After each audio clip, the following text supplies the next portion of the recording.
Ma prière est que ces ouvrages vous rapprochent plus du Seigneur, vous aident à mieux connaître le Seigneur Jésus, à mieux marcher avec le Saint-Esprit, à manifester le fruit de l'Esprit, à devenir ce que vous devez être.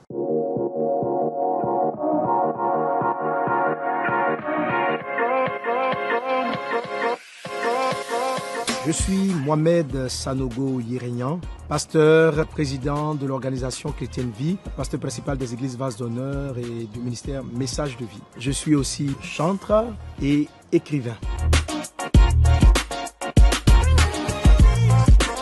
L'idée d'écrire des livres m'est venue très tôt, au tout début de mon ministère pastoral. J'essayais de retranscrire les enseignements pour les nouveaux, pour les cours de base, tout ça. Il y a plusieurs années de cela, un département de l'église qu'on allait constituer, appelé donc Plume d'Honneur, va avoir la sage inspiration de retranscrire directement un de mes enseignements. C'est ce qui va donner mon tout premier livre intitulé Le mystère de la Pâque, qui est un livre retranscrit d'une prédication sur la Pâque.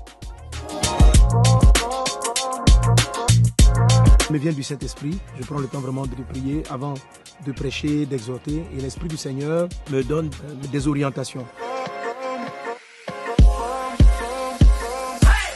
Je n'ai pas encore fini de les écrire tellement ils sont difficiles. J'ai 2 livres comme ça. Le premier, c'est l'ouvrage sur le tabernacle de Moïse, croître dans l'intimité avec Dieu. Logiquement, c'est le tout premier livre qui aurait dû sortir, parce que c'est celui-là que j'ai commencé à rédiger, mais jusqu'à ce jour, je n'ai jamais fini de l'écrire. Le deuxième, c'est un ouvrage que je vais écrire donc sur le mariage. Il va de la rencontre du conjoint jusqu'au mariage. Lui aussi, j'ai commencé à le rédiger, j'ai des dizaines et des dizaines de chapitres, et c'est un très vieux ouvrage, mais qui n'est pas encore sorti. Donc voilà mes 2 livres les plus difficiles, parce qu'ils ne sont pas encore sortis.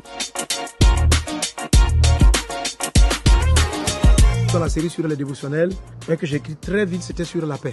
Celui sur la paix divine, l'inspiration, ça coulait comme ça.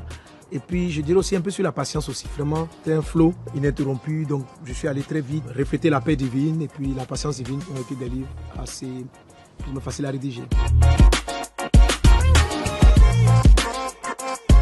Je dirais j'aime tous les livres que Dieu m'a fait la grâce d'écrire. Je les aime tous. Ils traduisent quelque chose d'assez spécial. Pour moi, c'est vraiment un don de Dieu. C'est vraiment un don de Dieu. Donc, j'ai très souvent mon ordinateur avec moi et j'écris partout, à tout moment. Quand je sens que l'inspiration vient, que j'allais faire mon temps de sport, je peux aller avec mon ordinateur ou bien avec mon téléphone. Maintenant, les heures systématiques d'écriture, c'est après ma prière matinale. Je me réveille généralement à 4 h du matin, je vais prier jusqu'à 6 h. Donc, à partir de 6 h, je commence à rédiger. Ça, c'est vraiment le temps prévu pour l'écriture après ma prière du matin. Catalyseur, motivateur, mais ces livres ne seraient pas manifestés sans elle. Tout cela allait rester en forme embryonnaire sans la présence du pasteur Liliane. C'est-à-dire, elle va prendre donc l'écriture dans la forme brute. Elle comprend mes inspirations, elle comprend mon idée. Donc, elle va faire de la correction, elle va retoucher la grammaire. Donc, elle va faire ressortir la mélodie de sorte qu'en lisant, on puisse reconnaître le parler, la prédication du pasteur Sanogo. Ma prière est que ces ouvrages vous transforme, vous rapproche plus du Seigneur, vous aide à mieux connaître le Seigneur Jésus, à mieux marcher avec le Saint-Esprit, à manifester le fruit de l'Esprit, à devenir ce que vous devez être. Alors je vous encourage vivement parce que ces ouvrages sont écrits avec ce cœur, avec cet esprit, avec cette prière. Je prie que vous les lisiez effectivement, que vous les méditiez et que ces ouvrages puissent vous transformer. Je sais que vous ne serez plus jamais les mêmes en lisant, en méditant, en parcourant ces ouvrages inspirés de la parole de Dieu.